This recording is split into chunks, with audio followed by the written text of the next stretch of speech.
Good morning students, welcome to my YouTube channel Neetu Yadav commerce classes. Clear? तो Neetu Yadav commerce classes में आज से मैं BCom first year financial account का कोर्स स्टार्ट कर रही हूँ, जिसमें कि मैंने फर्स्ट चैप्टर लिया हुआ है इंट्रोडक्शन ऑफ अकाउंटिंग। तो मैं आपको बताने वाली हूँ आज इस वीडियो में कि ऑब्जेक्ट्स ऑफ अकाउंटिंग क्या होते हैं, लेखांकन के उद्देश्य क्या होते हैं। तो जिसमें सबसे पहला हमारा जो ऑब्जेक्ट है वो है control of accounting, control of errors. ठीक है, कंट्रोल ऑफ जिसको हम बोलेंगे हम control of errors. It means accounting जो होता है वो अशुद्धियों को नियंत्रित करता है। हम यहाँ पर लिख सकते हैं हिंदी में कि अकाउंटिंग से अशुद्धियां नियंत्रित होती हैं, अशुद्धियों पर नियंत्रण। जो भी गलतियां हमारी लिखने पढ़ने में होती हैं ऐसा कुछ अकाउंट पे नहीं होता। अगर हम अकाउंटिंग प्रिंसिपल्स के अंतर्गत अपना जो लेखा जोखा रखते हैं, बुक कीपिंग का काम करते हैं, तो हम इन फ्यूचर भविष्य में होने वाली एरर्स को रोक सकते हैं। क्लियर है? जैसा कि आपको पता है एक अच्छा अकाउंटेंट पहले लिखता है बाद में देता है। तो आप अगर अकाउंटिंग सही वे में कर रहे हो तो आप कंट्रोल कर सकते हो किसको? एरर्स को, अशुद्धियों को। द नेक्स्ट हमारा जो वो है साइड हेडिंग है calculate of net profit and loss. मतलब अकाउंटिंग से हम क्या कर सकते हैं? शुद्ध लाभ और हानि की गणना करते हैं। क्लियर है? जब हम अकाउंटिंग करते हैं, बजट बनाते हैं, कहां पर कितना खर्च किया, कितना लेना, कितना देना, सारी बातों की एनालिसिस करके जब हम डिसीजन निकालते हैं तब हमको पता चलता है हमारा ट्रांजैक्शन जो है वो प्रॉफिटेबल था या लॉस में गया। तो calculation of net profit and loss, शुद्ध लाभ और हानि की गणना अकाउंटिंग से की जाती है। The next point is objects की बात कर रही हूँ। अकाउंटिंग का नेक्स्ट ऑब्जेक्ट है टू मेक एडजस्टमेंट। एडजस्टमेंट का मीन्स होता है समायोजन करना।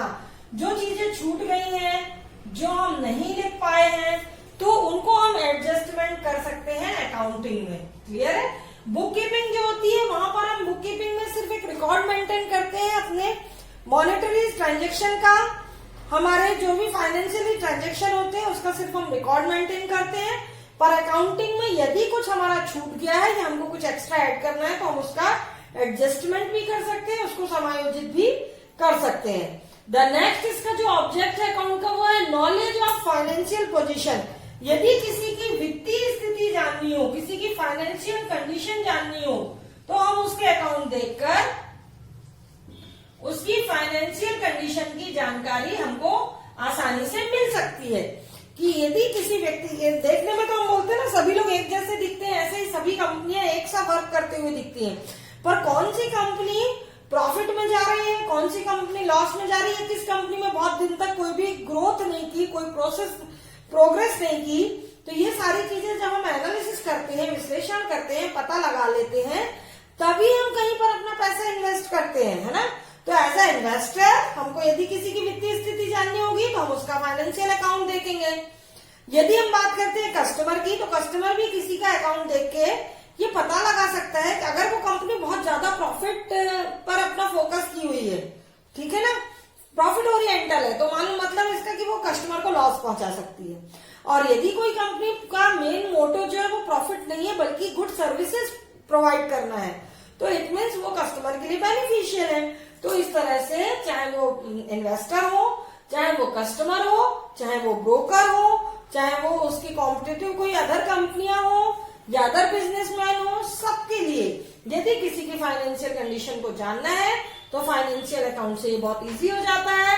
तो फाइनेंशियल अकाउंट का हमारा जो नेक्स्ट जो ऑब्जेक्ट है वो है नॉलेज ऑफ फाइनेंशियल पोजीशन, यानी किसी की फाइनेंशियल पोजीशन जानने के लिए अकाउंटिंग जो है वो काम आती है। और अकाउंट का ये ऑब्जेक्ट होता है, लेखांकन का एक मेन ऑब्जेक्ट होता है कि अकाउंटिंग पोजीशन को प्रस्तुत करना। नेक्स्ट है डिटर्मिनेशन ऑफ टैक्सेबल इनकम। ठीक है, टैक्सेबल इनकम का मतलब होता है कर योग्य आय। आपको यदि अपना देखना है कि हमें कितना टैक्स पे करना है, तो कर योग्य आय का निर्धारण जो होता है वो भी अकाउंटिंग से होता है, और अकाउंटिंग के बेस पर ही गवर्नमेंट आपसे tax मांगेगी।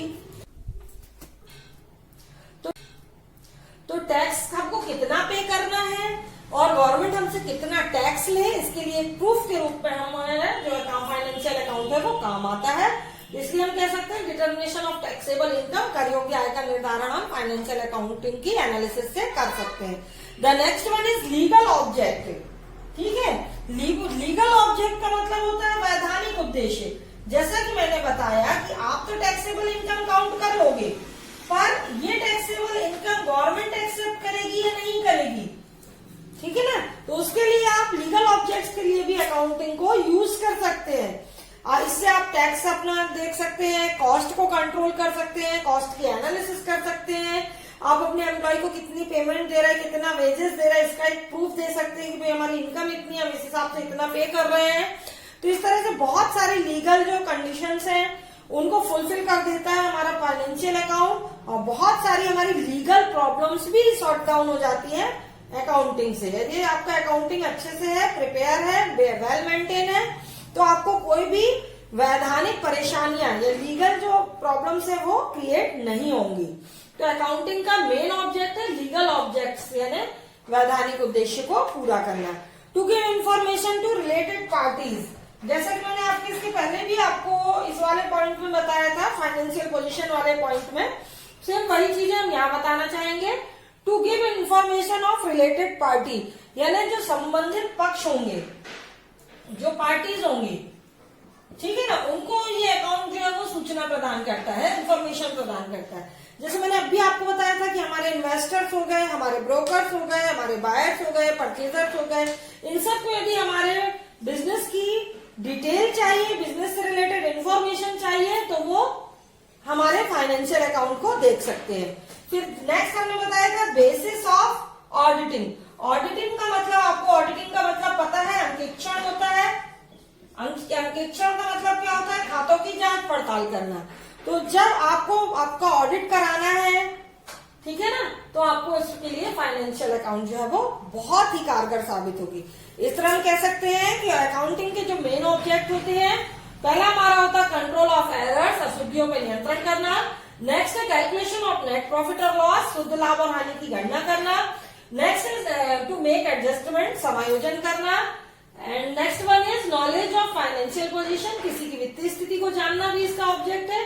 Determination of taxable income, tax वाली इनकम को कैलकुलेट करना। लीगल ऑब्जेक्ट यानी वैधानिक उद्देश्यों को पूरा करता है, फुलफिल करता है अकाउंटिंग। फिर to give information to related parties, अकेला व्यक्ति बिजनेस नहीं कर सकता है, बिजनेस से बहुत सारी पार्टीज जुड़ी होती हैं, और इन सब पार्टीज को जो राइट इन्फॉर्मेशन, जो प्रमाणित इन्फॉर्मेशन मिलती है वो अकाउंट से मिलती है। और the next and last point is basis of auditing, यानी अंकेक्षण के लिए आधार। यदि आपको खातों की जांच पड़ताल करानी है, जो कि लीगल रूप से जरूरी होती है, उसको हम ऑडिटिंग कहते हैं, तो उसके लिए भी अकाउंटिंग का वेल मेंटेन होना जरूरी है। तो स्टूडेंट, मैंने आज आपको बताया these are main objects of accounting, financial accounting. Thank you.